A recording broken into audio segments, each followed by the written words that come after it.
Hope you're having a wonderful day. We are into fall, and this is a market update for September 2023. We're currently in October. If you like videos like this, please like and subscribe. I do give updates, and I do like to make sure that people are up to date on what's happening in the market.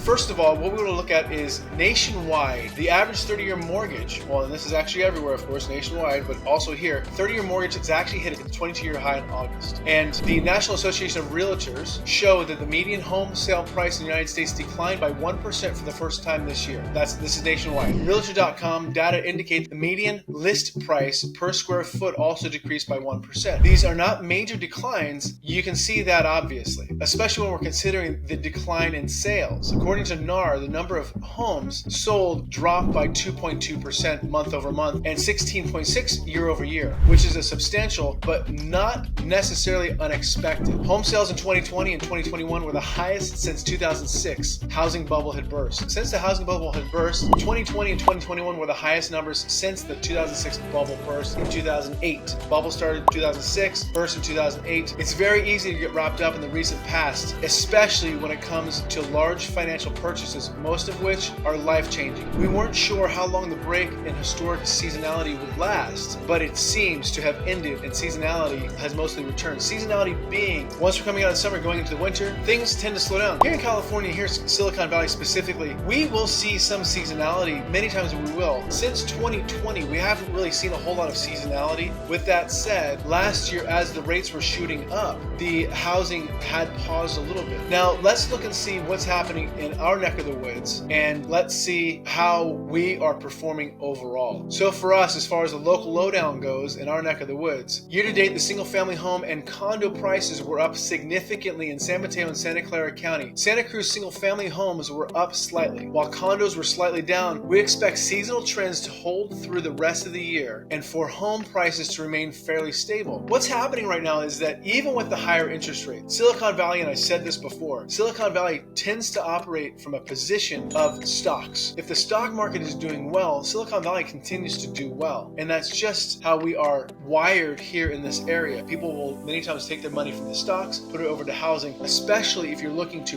purchase as your primary residence and not looking to do a flip deal. Again, something else I've said, I feel like a broken record on that one, sorry. But if you're looking to do this as a purchase and own this home over time, people continuously purchase homes. And right now, the people who they're purchasing home with this higher interest rate and they're planning to refinance down the line. The reason for this, what makes the most sense, is when people are purchasing a home now with a higher interest rate, they're purchasing what they can afford. They know that in a year and a half, 2 years, maybe even 3 years from now, when the interest rates have come back down, Silicon Valley over and over again, low inventory now, lots of demand. What happens when the interest rate's even lower and the supply is still low and the demand is going to be even higher? So that's why people are purchasing right now in Silicon Valley. They know for a fact that as the interest rates come back down, people are going to get more and more into purchasing a home again. Whether it's a step up, whether it is holding on to the current property and moving over to the next one, there's many different ways of doing this. But let me go back. So the sales, new listings, and inventory all rose from July to August. It is likely the last push of summer buying season. Inventory remains depressed, but has still grown significantly in 2023. We still have low inventory, and that's the bottom line. We still have low inventory. There's different ways to look for the house that you're looking for. And a seasoned agent, if you're working with a seasoned agent or if you're working with an agent, talk to them about the different ways of finding these homes. And then the last piece is going to be months of supply. Inventory has declined significantly in 2023. Homes are selling more quickly and sellers are receiving a greater percentage of asking price, all of which highlight an increasingly competitive environment for buyers. So guys, listen, we're back to a seller's market. The lower inventory, buyers are there. Even though the floodgates of buyers is not